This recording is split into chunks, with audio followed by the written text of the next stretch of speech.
He's facing 16 counts of sexually abusing children, and troopers believe there may be more. Tonight, the parents of one of Seth Logan's alleged victims speaks out about the case.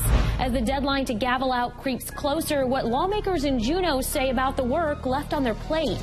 And Juneau is slated for another record year of tourism, what the U.S. Forest Service is now proposing to help keep up with growing crowds at the Mendenhall Glacier. You're watching Alaska's high-definition news leader. This is KTVA 11 News Nightcast. Good evening, I'm Liz Raines. The list of victims in a child sexual abuse investigation out of the Valley has doubled since charges were first filed less than 2 weeks ago, and troopers believe there could still be more. KTVA 11's Daniela Rivera reports. The abused 27-year-old Seth Loggins is accused of inflicting on young boys is detailed in court documents, but too horrific to describe on television. First charged with abusing 4 boys, Loggins told the judge at his arraignment he's not a flight risk. I was just going to let you know that I do have family coming into town, so I'm not going to be going anywhere. An argument the judge didn't buy, setting bail at more than $250,000 cash, a week before troopers' investigation revealed 4 additional victims and the possibility there may still be more. My heart is broken. At this point, I have very little faith in humanity. The woman on the phone tells us she's the mother of one of the victims. We've chosen not to identify her to protect the victim's right to privacy. It's so gut-wrenching. I'm constantly falling to the floor, unconsolable. Every time I get a new detail, it just destroys my world. And then right after it destroys my world, I'm in fear for my son's health and safety. Court documents say Loggins met at least one of the victims through church. Our source says Loggins' family is deeply connected at the First Baptist Church of Palmer, and Loggins was trusted by multiple families to babysit, sometimes driving their sons to and from church. According to court documents, some of the alleged abuse happened at and during church. We visited today and requested to speak with the pastor.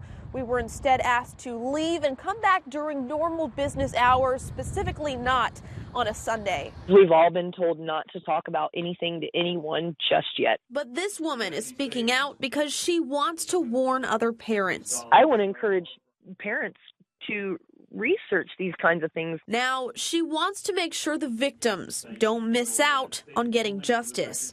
Daniela Rivera, KTVA 11 News. Loggins is currently facing more than 24 charges, including 16 counts of sexual abuse of a minor. The woman told us he has been banned from the church. If you think you know any information about the case or potential other victims, you're asked to contact troopers.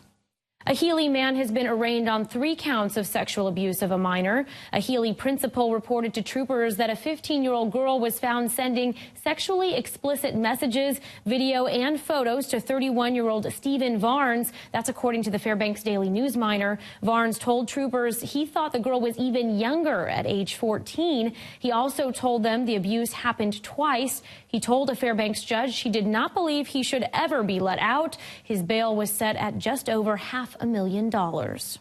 A Wasilla woman is facing charges tonight after troopers say she stole a dog from an animal shelter in Palmer. 25-year-old Leela Firstenow was arrested yesterday after she was found at the Petco in Wasilla with a dog that was reported stolen from the Matanuska-Susitna Borough Animal Shelter. According to troopers, surveillance video showed a woman stealing the dog from one of the kennels Thursday night. The dog was returned to its owners unharmed. Time is running out for lawmakers to wrap up work in Juneau with just over 2 weeks left in the extended session. Many legislators are returning to the Capitol tomorrow with plenty of unfinished business. Monday marks day 105 of session, which means lawmakers have just 16 days to go before the constitutional deadline to gavel out. The 2 chambers are still working to finalize details on the budget, and there are also some crime bills in play. One gives judges additional authority, especially when it comes to considering out-of-state criminal records at bail hearings. Governor Walker also wants the legislature to support eliminating state debt owed to oil and gas companies. He's proposing selling appropriation bonds to do so. Members of both the House and the Senate agree there's still a lot of work to be done, and both sides say they're drawing on lessons learned last year to try to work together. I think it's important that everybody recognizes that that people have different priorities, and to try and resolve a way to get to those priorities in a calm way that doesn't raise temperatures, so we can finish our work on time. And I think people on both sides of the aisle are doing that. Well, I think we went through 3 years of trying to leverage, and I think that certainly Senator Hoffman and the Senate leadership team is looking at communications and really understanding what the other body wants. It's a bicameral legislature. There are two certainly different driving interests at times, and so understanding what is possible is helpful. And so we've tried to do our job in being transparent in what our wants are, and then trying to listen carefully to what our counterparts want on the other side. According to the state constitution, the legislative session must end by Wednesday, May 16th. A few blocks away from the Capitol building, Juneau's business community is preparing for the arrival of the season's first cruise ship. The Ruby Princess is scheduled to pull into port around 10:30 tomorrow morning. With this year's first wave of visitors, the ship can bring more than 3,500 passengers to Southeast ports with each visit. Its arrival kicks off what the Industry Association expects to be a record year. Since last week, businesses throughout downtown Juneau have been busy sprucing up their shops. As many as 5 ships will park in Gastineau Channel on a given day during the peak of the season. For many, tomorrow's arrival is another sign summer is coming. The first day is just the big launch, and it's really a great way to welcome folks in, and it ushers in all of the small businesses that are visitor industry related. So our shops are cleaning up, opening up, getting new merchandise in. Our operators are gearing up, getting staffed up, so that we can give our visitors a great experience while they're here. The Cruise Line Association expects to bring about 1.2 million visitors to Alaska this year, and the industry predicts that number will jump by 19% next year. According to the Juneau Empire, the U.S. Forest Service is looking at expanding the visitor center facilities at the Mendenhall Glacier to accommodate that extra traffic. The Empire reports that draft plans include a new 7,000-square-foot visitor center, a boat and dock system to ferry visitors to Mendenhall Lake, new trails, and a mobile visitor center by the glacier to help spread out the crowds. Now, according to the cruise line industry, about half of all cruise ship visitors to Juneau will visit the Mendenhall Glacier, and that can be several thousand people an hour during the peak of the season. Well, here in Anchorage, it kind of felt a little bit like Juneau. It was windy and cloudy. Let's check in with Zach for current conditions. Yeah, windy and cloudy still outside. Still even have a few showers across South Central. Most of those are moving out, which is good news as we go into tomorrow. I bet you can guess why. But it's still gray and cloudy outside right now. Let's take a live look from the top of Denali Tower. Look at that. It looks like nighttime. Sun setting. Sun goes down. Well, it's already down. Officially already down. Look at the temperature right now. We're still in the 40s, 45 degrees. Look at those breezes. Southeast at 20 miles an hour. So it feels like it's in the upper 30s. And really most of the day, it's felt like it's in the 30s. The wind has been pretty consistent throughout the day. Rest of South Central, 30s and 40s are what we have. Look at Kenai. So clear skies out there. We're not going to go all the way clear here in Anchorage as we go through the evening. But again, most of the showers are moving out toward the east. A few hanging out near Cordova, but this is a good sign for us if you want to see a little bit of the sun as we go into the day tomorrow. Liz, when I come back, we'll talk more about this sun. I'm pretty excited about it because it's been quite some time since we've had sunny skies. It has. All right. Thanks so much, Zach. The snow has gone away in Anchorage, but the jazz is picking up. A preview tonight of the coming Spenard Jazz Fest. And if you want to spend some time outside, you could go for a run or help clean up Anchorage, but why choose? We'll explain plogging when we come back. And the state Supreme Court is going to hear a ballot initiative that would increase state salmon habitat protections in a blow to commercial fishing. That got some of you talking on our Facebook page. Here's what you had to say.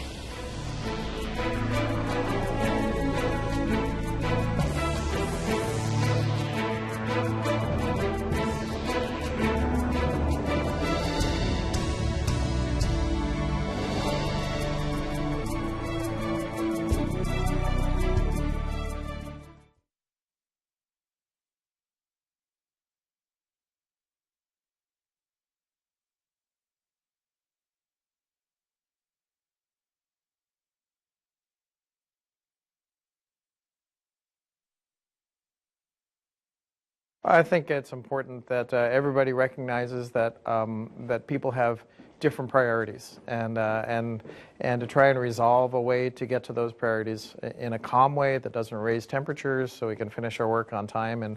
And I think people on both sides of the aisle are doing that.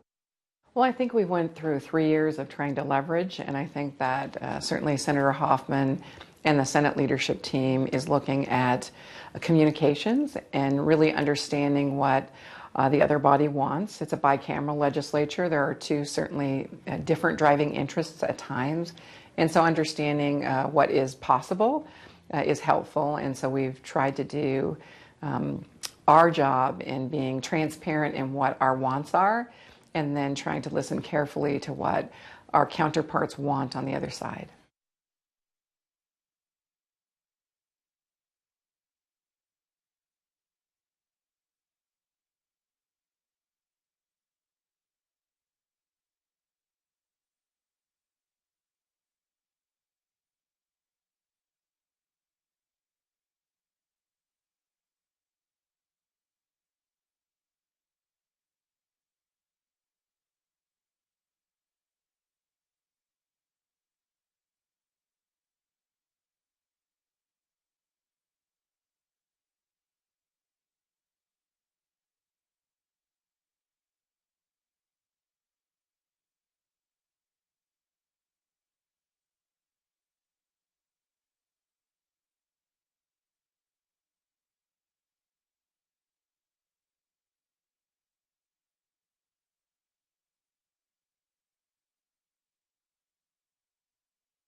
You're watching KTVA, the voice of Alaska.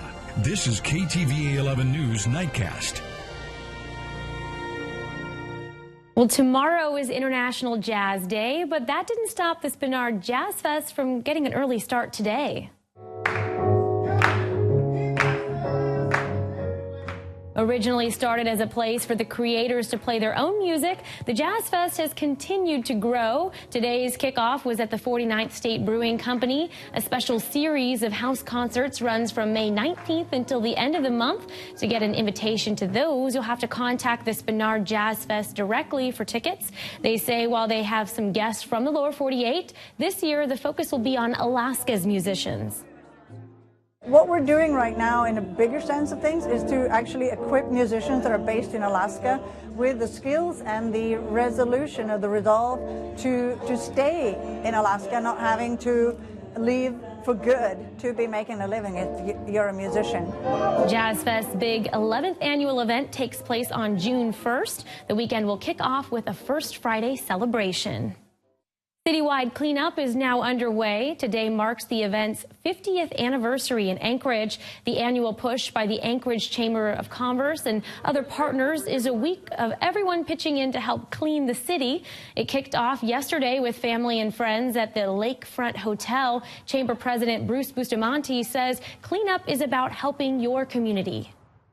And it's all pride in community. You know, it's a chance for them to clean up their city, and we wanted to make it look great. And especially at summertime when we get our most visitors in, whether those visitors are truly tourists or visiting friends and relatives, you want the city to look its best.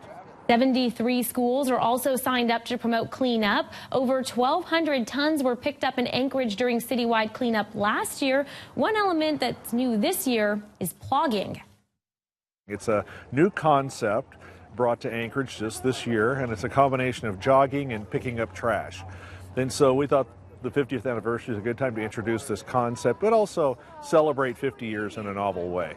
Bustamante also stressed the importance of being careful when picking up trash to avoid any glass, syringes, or other things that could be dangerous. Well, it's a look back in the past. We'll show you how the past can help shape the future in a preview of tonight's Frontiers. Are you ready for a break from all the clouds? Well, stick around. I'll tell you about that next. Right now, take a look at temperatures across the state.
From the Alaska Weather Center, here's Zach Rover.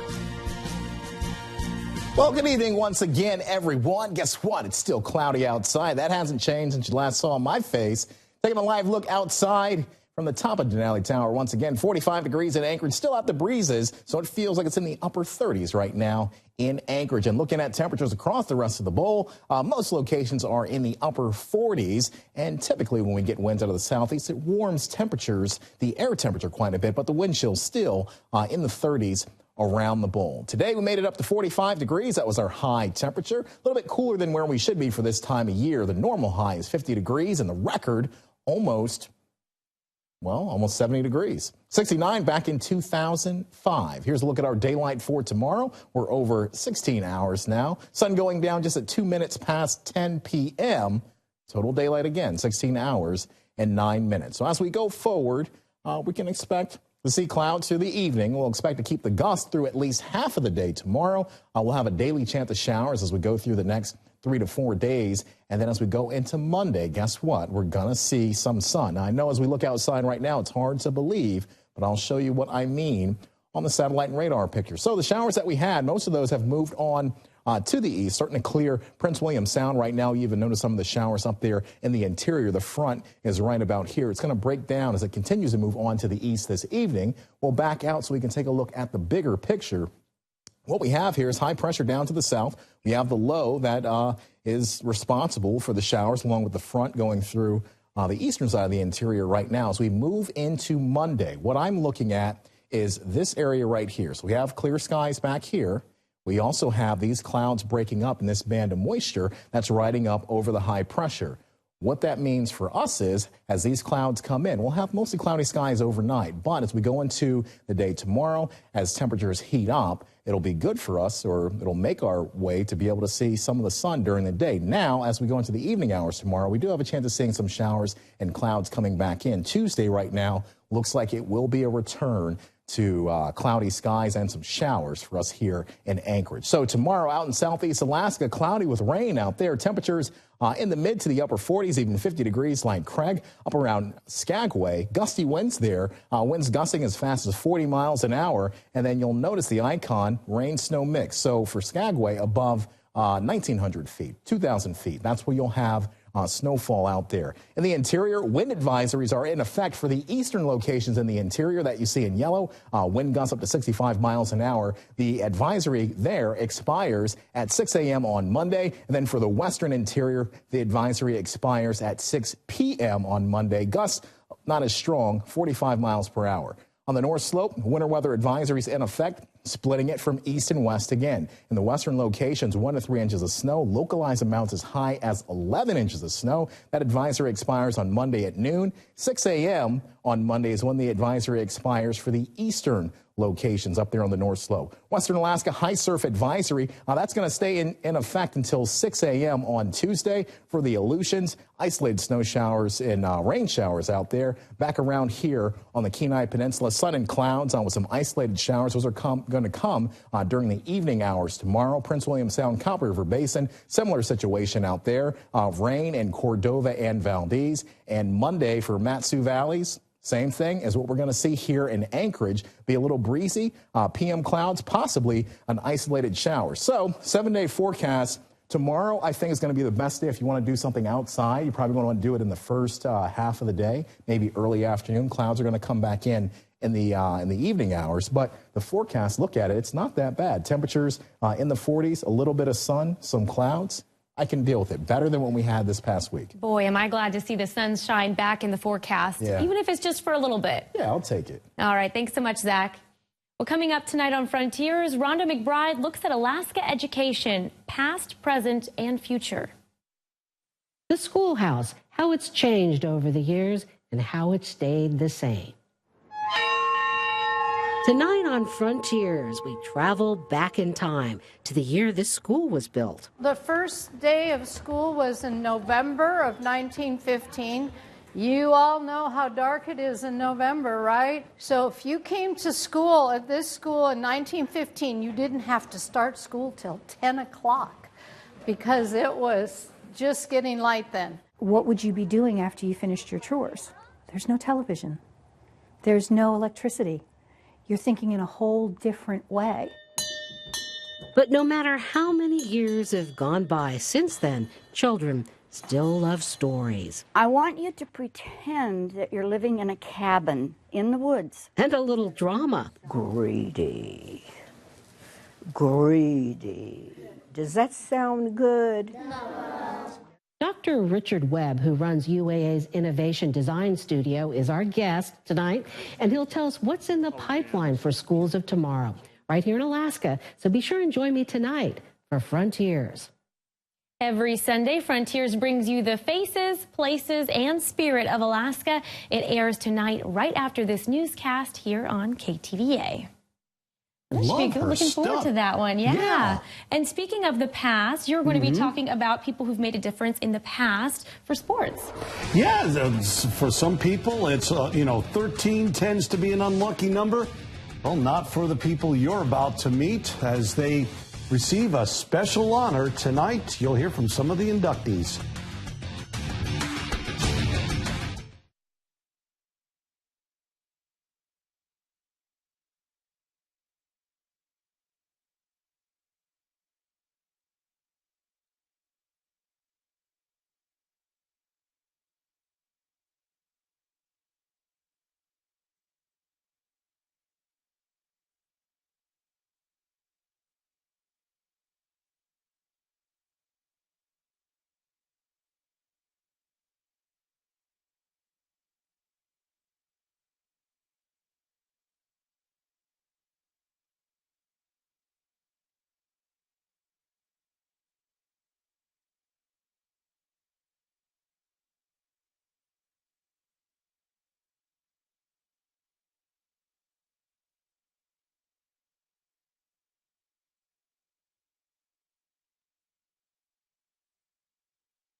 KTVA 11 Sports with Dave LaValle.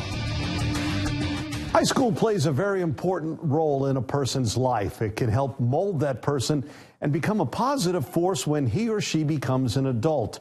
Some of the best our state has produced have been honored tonight for their accomplishments. Please welcome Mr. Dan Gensel. The longtime sports director of KSRM Radio and former Soldotna High School basketball coach and administrator among those inducted into the Alaska High School Hall of Fame. The hall enshrined 13 people from athletes to educators during the ceremony at the Millennium Hotel. They include former Haines High School and UAA basketball standout Kyle Fossman. It means a lot because growing up, playing basketball and in Alaska and just in all high school sports, they've been a huge part of my life. And so it was really a big deal for me to be inducted into the Hall of Fame. It's a chance for me to put that on the resume, to add on to all the other things that I've been able to do and accomplish. And that resume belongs to everybody that I've been associated with. It's all my past players. It's the past coaches that I've worked with, the past administrators. The Alaska High School Hall of Fame now has 146 members. You can learn about all of them at KTVA.com. Well, what a season for the Alaska Warriors hockey team. The Warriors went to Chicago earlier this month. First time against another team. First time out of state. The reward? Second place in the national tournament. Now the Warriors are focused on the future. The Alaska Warriors get a chance to unwind with friends at the American Veterans Post 49. That includes team founder Chris Block. Feels great. We're excited to be back home in Alaska. The Warriors did not come home empty-handed. They proudly displayed the second-place banner they won at the National Disabled Hockey Festival. The biggest thing that we pulled from here is that Alaskans can compete on the national stage with our program, the Warriors program. The Alaska Warriors first hit the ice last year. Retired military veterans with emotional issues suffered while on deployment make up the team. Hockey helps provide support for them. The hockey is pretty fun. The banner's great, but having additional people come out that need the recreational therapy, that need that's the biggest thing for us. Next year could find the Warriors with two teams, one made up of veteran players, the other with beginners. It would allow the veteran squad to play more tournaments out of state. But it takes money. Probably upwards to $40,000 with travel. That's 1/10 the budget of similar teams around the country. That's not guys paid for some of their hotel rooms, paid for their flights. The other programs are inclusive, so you just show up and everything kind of happens. Follow play, just like when you shoot your rifle. Grants, including ones from the VA and USA Hockey, helped put the Alaska Warriors on the ice. They continue to look for more money and players. For now, though, the Warriors want to relax and just bask in the glow of what they accomplished in just their first season. The Warriors hope to eventually establish a similar program in Fairbanks. Anchorage's Keegan Randall got the heroes welcome earlier this month at Town Square Park. The Olympic gold medal winner joined other local Olympians for a victory celebration. Randall is among the nearly 12 APU athletes who took part in the Winter Games in South Korea. The celebration continues tomorrow night. You're invited. The meet and greet starts at 5:30 at Bear's Tooth. Wow, so very if you didn't cool. get a chance, Yeah, very proud of the team who worked so hard and accomplished so much. Really awesome to see the community supporting them. As far as the weather that we have in store for the week, Zach, looking a little bit cloudy. Well, cloudy today, overnight mostly cloudy skies. Tomorrow, first half of the day, we're going to get to see some sun, but chance of rain again on Tuesday. Still got a chance of showers daily, but get out and enjoy the sun when you see it. All right, got to get it when you can. Thanks so much for watching, everyone. Have a wonderful evening. Bye.